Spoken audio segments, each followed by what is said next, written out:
Thank you so much for joining us. Thank you so much for having me. And feeding my frenzied interest in in the Hermit Kingdom.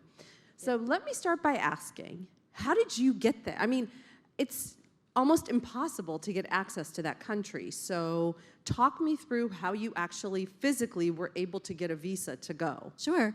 It's actually not that complicated to go to North Korea. No, it's complicated to get out of North Korea, but not to get into North Korea.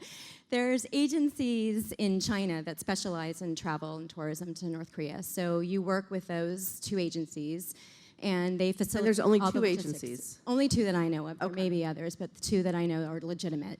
One more so than the other, in fact. And they facilitate all the logistics of getting a visa and coordinating your travel with the Korean government. You fly to Beijing, and the North Korean government will not issue a visa until 24 hours ahead. So when you arrive in Beijing, you're not actually 100% certain whether you'll get in or not. Oh. Yeah, but other than that, you arrive, they brief you on what you should and should not do in that country, and the next day you fly over. Now, what prompted you to even want to go there? Because I feel like all the stories we read over here are tourists that wind up getting arrested for some malfeasance or other and named enemies of the state. So talk to me about what went through your head when you're like, hey, I think I'm going to go spend 2 weeks in North Korea. Well, it's sort of a silly reason why, but I heard two different people talking about North Korea in the same week and got the erroneous notion that it was about to change into a normal country. So I was sort of in a rush to get there before it did, but I didn't need to rush. It's not going to be normal anytime soon. But you know, as an explorer and an adventurer, I really seek countries that are not yet as homogeneous as all the others. And North Korea, really provided that. It's not like any place else I've ever been. When you first landed, and I read the book, but describe for our audience what it's like when you get off that plane, because you think of an airport as like there's McDonald's, there's Chick-fil-A, there's baggage claim, there's a Hudson newsstand, Starbucks. Right. What is the Pyongyang airport like? So when you land in North Korea, you are the only airplane to begin with. There's absolutely no one else there. There's nothing there. You land on the runway, and you're it. There's you, the few other passengers that you're traveling with, and when you descend the staircase, there's a gaggle of military guards, and that's it. And when you walk into the airport, there's immigration, and again, it's a single room with an ancient metal detector, and you walk through after you've been searched and your baggage have been searched and you've been cleared, and you meet your handlers and you exit the airport. That's the entire experience. There's nothing else there. There's no other people. There's not a shop. There's nothing. It's a room. Like you're starving, there's nothing to buy. Like you can't buy Well, you a can't sandwich shop in North Korea. There's no shopping. There's no money. There's no commerce. There's nothing. It's not normal in any way. What do you mean? Like you can't, like there's no postcard vendors? Okay, let me stand corrected. There is an official tourist store that you're brought to. It's the only place you're allowed to shop, and it is 100% propaganda. Okay. Yeah, so you can buy stamps of the great leader, you can buy books written by the great leader, you can buy posters of the great leader, you can buy tapes of the great leader talking, and videos of the great leader speaking, and that's it. Yeah. So you leave the airport, you get in your car with your handler, you get to your hotel. What is the hotel like? So I got in the car with my two handlers and my driver, and before I got to my hotel, they took me to 3 propaganda stops first. Okay. And then I got to my hotel, and the hotel was enormous and dark because most of the lights were off. And because they ration electricity there. Right. And, you don't check in. They just hand you a key and send you up the elevator. And my first day there, it was just so silly because I got off the elevator and the hallway of my floor was completely pitch black. So when the elevator doors closed behind me, I was standing in abject blackness, and not even like lights coming in from outside. It was just pitch black. And I stood there laughing at the elevator because it was just such a caricature of itself from moment one. And there was no one else on my floor. There was no one else in my tower. It was just me. And the hotel was decent by the standards of hotels I've stayed in around the world. It wasn't a bad hotel. It was like maybe a Days Inn kind of thing. But it was, enormous, and there was probably, there's 2 towers, maybe 20, 30 stories high, and I guess there was maybe 25 tourists in the entire hotel. And all the tourists are part of groups? Yeah, all the other tourists were. Like you can't just fly in by yourself? No, that's cause for being arrested immediately. Okay. Yeah. Now, what are you allowed to bring in? Well, I don't know what you're allowed to bring in, but I know what you're not allowed to bring in. So anything that speaks disparagingly of the great leaders or of the country, you can't bring in anything religious or anything perceived as religious, anything at all that they think makes fun of them or their great leaders or talks about religion is prohibited. I thought one of the funniest passages in your book dealt with the supreme leader and the great leader, correct? Well, they're all supreme and great. But that they don't. but I believe your phrase was that they don't give a shit about the fat one, Kim Jong-un. Well, they didn't, but that's what the Congress was for. Oh, right. So now you officially have to give a shit about him. Okay. Yeah. Mm-hmm. Yeah. So he's up there with Daddy and Grandpa. Correct. Okay. Yes, he's ascended to important. Okay. Mm-hmm. So, what are the people there like? People are people, and I imagine they're nice and normal, but you don't get to talk to any of them. No one, unless they are on the propaganda tour, they are forbidden, I guess by law, if not threat of death, from talking to you. So you do not interact with any quote-unquote normal people. But these, they looked normal and nice. Yeah. Now, you also visited, there's so many parts of this book that just blew me away. Let's start with the twins and the triplets. Yeah. And this weird deification, right, of twins and triplets. It's a combination of deification and fear. So, and again, everything I'm saying is sort of what I was told. So I can't say whether or not it's true. And the chances are it's not. But with twins and triplets, they seem to have a large number of them, or at least they show them to you in large number. And when North Korean women give birth to twins and triplets, they're afforded certain privileges. And twins and triplets are, for example, they're given a glass of milk and a glass of oil for some reason every day of their lives until a certain age. But for whatever reason, the great leaders have this belief that they have some kind of superpower, and that when they grow up, they are capable of staging a coup.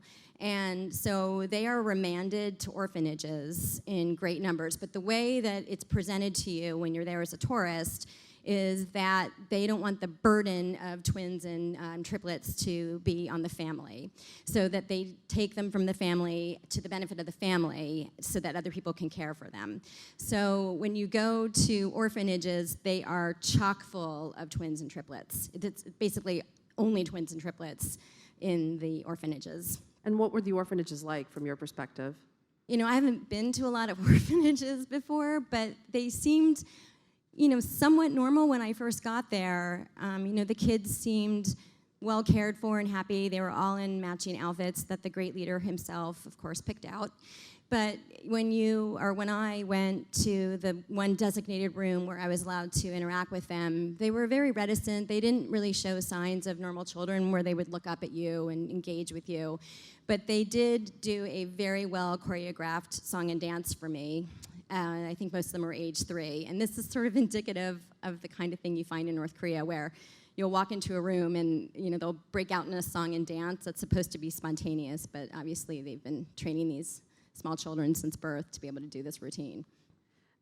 Were you ever afraid of being arrested? Because you do have these kind of sarcastic conversations with your handlers. I mean, did you ever feel scared that anything would happen? I didn't feel scared being arrested. I felt scared I wouldn't leave there, which is a different thing. I mean, I never really felt in danger. And your handlers, they do make sure that you put your camera down when you're approaching a situation where there may be trouble. It never occurred to me I would do something so wrong that would cause that to happen. But at the end, towards the end, I would have these thoughts like, ugh, if I have to stay here one more day, that kind of emotion. It's not a place you want to stay any longer than you're there. Well, because, you were saying that when you were in the hotel at night, you couldn't even leave to go for a walk. And even, I guess, if you went for a walk, where would you go? There were no cafes, there's no bars. You are 100% not allowed to leave the hotel. If you left the hotel, if you managed to, first of all, you'd have to get past all the guards. And if you left the hotel, you would be arrested.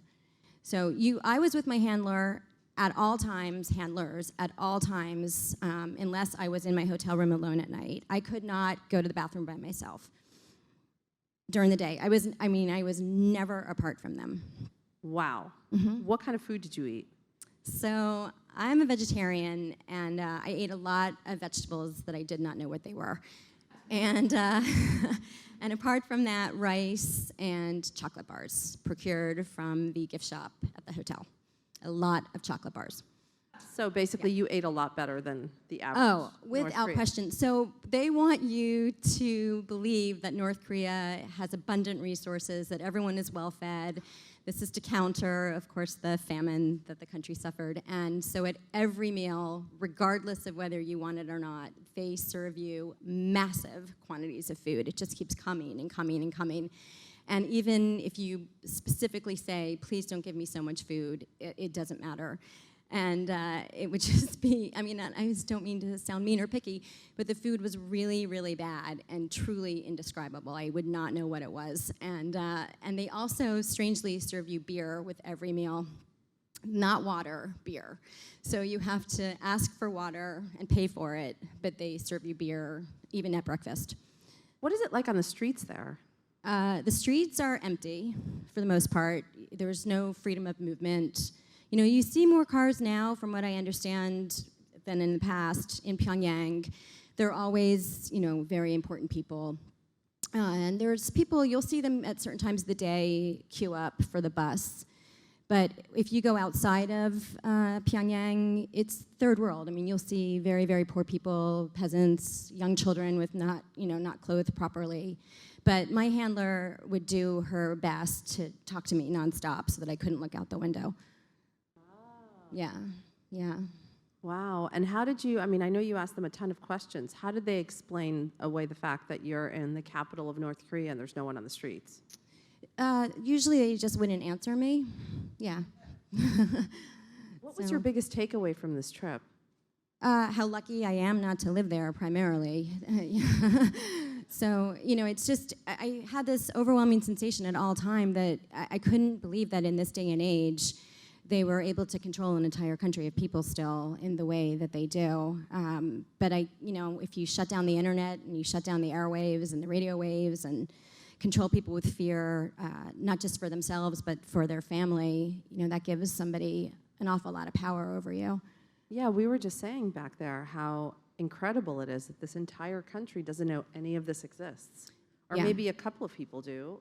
They're starting to, certainly opening up the country to tourism, which they did out of a need for money, has had consequences that they should have foreseen, but for whatever reason did not, or maybe they did and calculated it wouldn't have had such an impact. And they are starting to smuggle or have been smuggling information over the border from China. And South Korea, I think, South right? Korea, yeah.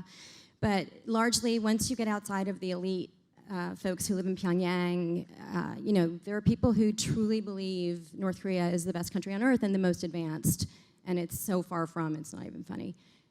Wow, and they actually believe the supreme leader is the Lord and Master. They believe he's the sun and God. The sun, like the thing that shines up in the sky. Yeah. Oh my God. I don't even, Yeah. I don't know what to say. Yeah. It's like, do you think that there's ever a scenario where change will happen? I certainly hope so, and I imagine so. From what I've read and from what I understand, there's always been friction between the military and the great leader. And wait, which one is the great leader? Is the current one? Current one, but in the past as well. Okay. And when information comes in, that forces change. Historically, that's proven to be the case time and again. And the younger generation, my fresh handler, I call them older handler and fresh handler, and my fresh handler, the younger one, she must have been in her early 20s, and she'd seen movies, American movies with Amanda Bynes and Hilary Duff, and you can't repress people once they know that there's something better out there. And even if she's sworn to secrecy as a function of her job or position in society, you tell one person, that person tells one person, and so on. And right now, they don't have a means to communicate with one another, but they have cell phones, so it's starting. And if, they can't gather on the street corner, for example, without immediately being arrested, but, this kind of thing will change, and, we can only hope. They can't gather on street corners? You can't gather, you can't be someplace other than your home, your work, or the classes, the sessions they have where you talk about what you did wrong and why you should like the great leader more. What do they do for work? Because I know that you wrote about factories that obviously had not been used, that with conveyor belts that were not functioning. So from your observation, where do they work? Well, you're assigned a job. It's the caste system. They have a caste system, and so the government right now, the party, I don't know how to differentiate, tells the people everything. They tell them where they're going to live and what they're going to do. And so if you're in a lower caste, your job can be ditching, tree cutting, manual labor. It's really only the higher caste members who are in the party and who are people like my handlers. I drove outside of Pyongyang half the time in other places around the country. And, for example, driving down the Youth Hero Highway, I would see thousands and thousands and thousands of men just cutting down trees. And they don't have any power tools. So, they'd be cutting down trees with, like, the kind of thing you saw a piece of wood in your house with, like big trees. So, just any job that needs to be done. They have a lot of tall buildings and modern buildings in Pyongyang, and I imagine those are built by the lower people in the caste system as well. Did the people outside of Pyongyang look malnourished? I mean, given the food scarcity there? Yeah, people don't look well. You don't see a lot of healthy-looking people when you leave the city. That must have been so depressing to witness that. That's a depressing thing to witness all over the world, frankly. But what makes it particularly depressing in North Korea is knowing that there's no vehicle for change in place and there's no discussion about it. It's that combination of lack of free will, lack of discourse, and poverty on top of it that makes it the worst place. Yeah. And what about the amusement parks? So those are really fun. Think Disneyland, but like times a million. Yeah. When I arrived at the fun fairs, they would be completely empty. And within minutes of my arrival, like 600 people would come. And this would be the case almost anywhere. In North Korea, basically anywhere I arrived, there'd be nobody, and then hundreds of people would show up. Or there'd be nobody, and they would tell me everybody just left. So the net effect would be I'd be alone most places, or with about 100 or 300 or 500 soldiers and another 500 adults. So the fun fair, it was all adults and military soldiers and me. Yeah. And I think you have a picture in here, right? Yeah, and they are the most grim-looking amusement park attendees I have ever seen. Yeah. And one I went to because we went to a movie theater, and it was a last-minute change of our schedule, and my older handler told me, she slipped, I think. She said, oh, they didn't know we were coming, and that's why it was empty. Yeah, yeah. What kind of stuff did you buy to bring home? I didn't buy anything. I bought one bag, and then I got sick of it, so I left it there. But I was really scared leaving it. I got kind of paranoid by that point, and I worried that it would be seen as a crime against, the great leader. But I sort of snuck it under the bed. Like a bag with his face on it? No, it was a bag that said, "See you back in Pyongyang." And at the time, I thought it was funny. I was like, oh, that'll be fun. And then when I got home, and when I got to by the time I got to, I think, Mount Myonghang, I was like, I don't want to ever come here again. And so I left it behind. And did you have to censor yourself at all when you were talking to your handlers? I should have, but I didn't. So, my feeling was, if you open the country up to tourism, the point is to learn about one another. And I said more than 100 times, why did you let me come here if you don't want to talk about anything? And, some people have criticized me for that exact sentiment. Don't I understand that they can't say anything? But, I sort of felt like they just talk to me all the time. You know, that's part of the, you know, the trip is that they're trying to convince you that their country is great. And so not only do they drag you around all day long to 8 or 10 places, but they never shut up. They talk to you non-stop with propaganda.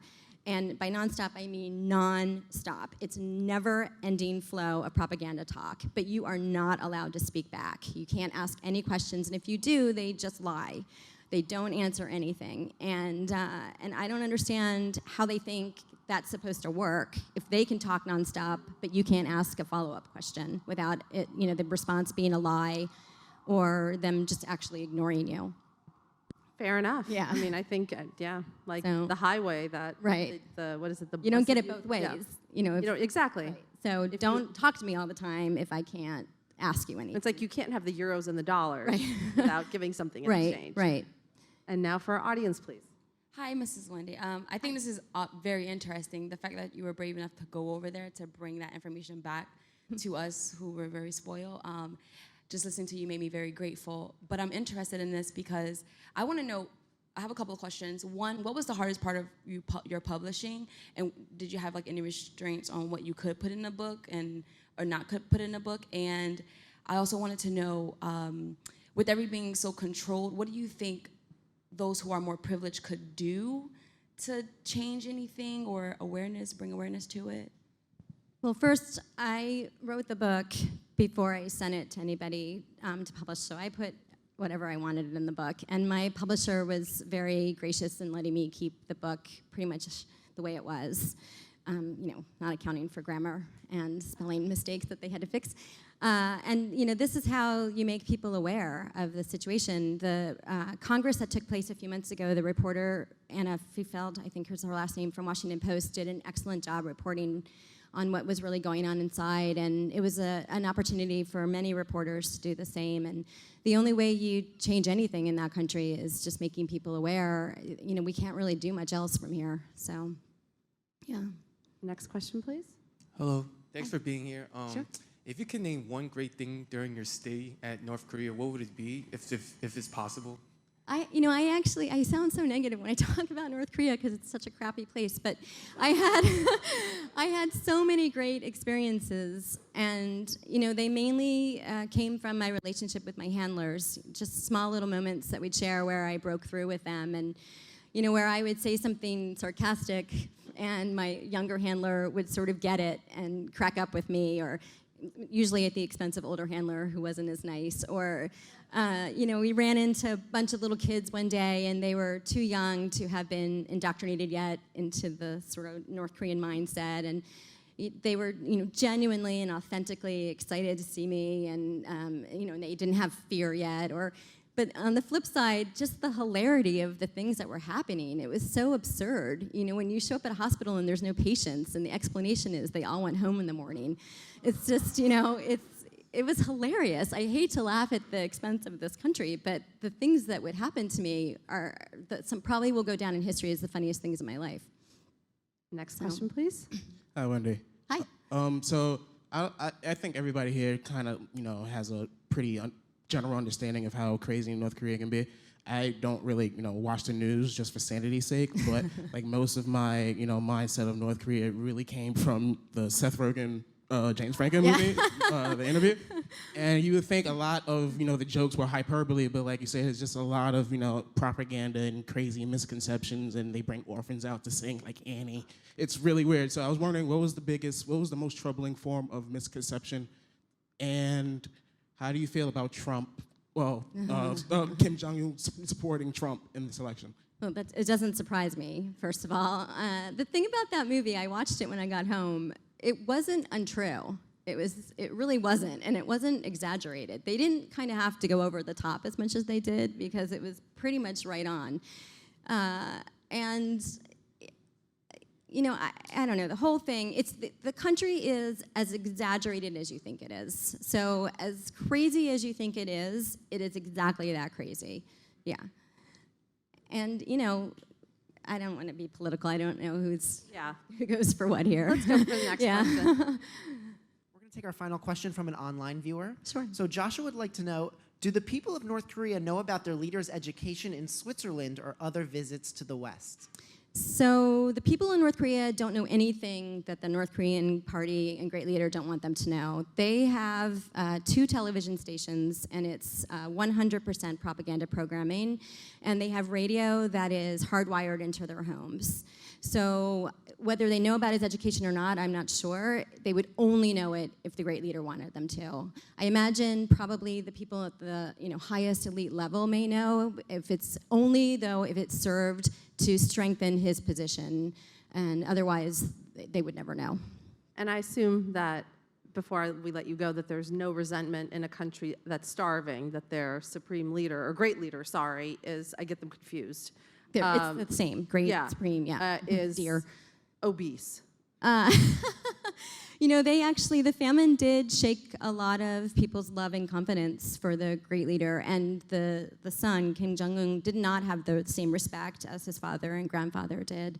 So it remains to be seen whether his personality, leadership, and weight will serve the peoples well or not. And My Holiday North Korea is out Yeah, it's out now. Yep. Thank you so much, Thank Wendy. you. Thanks.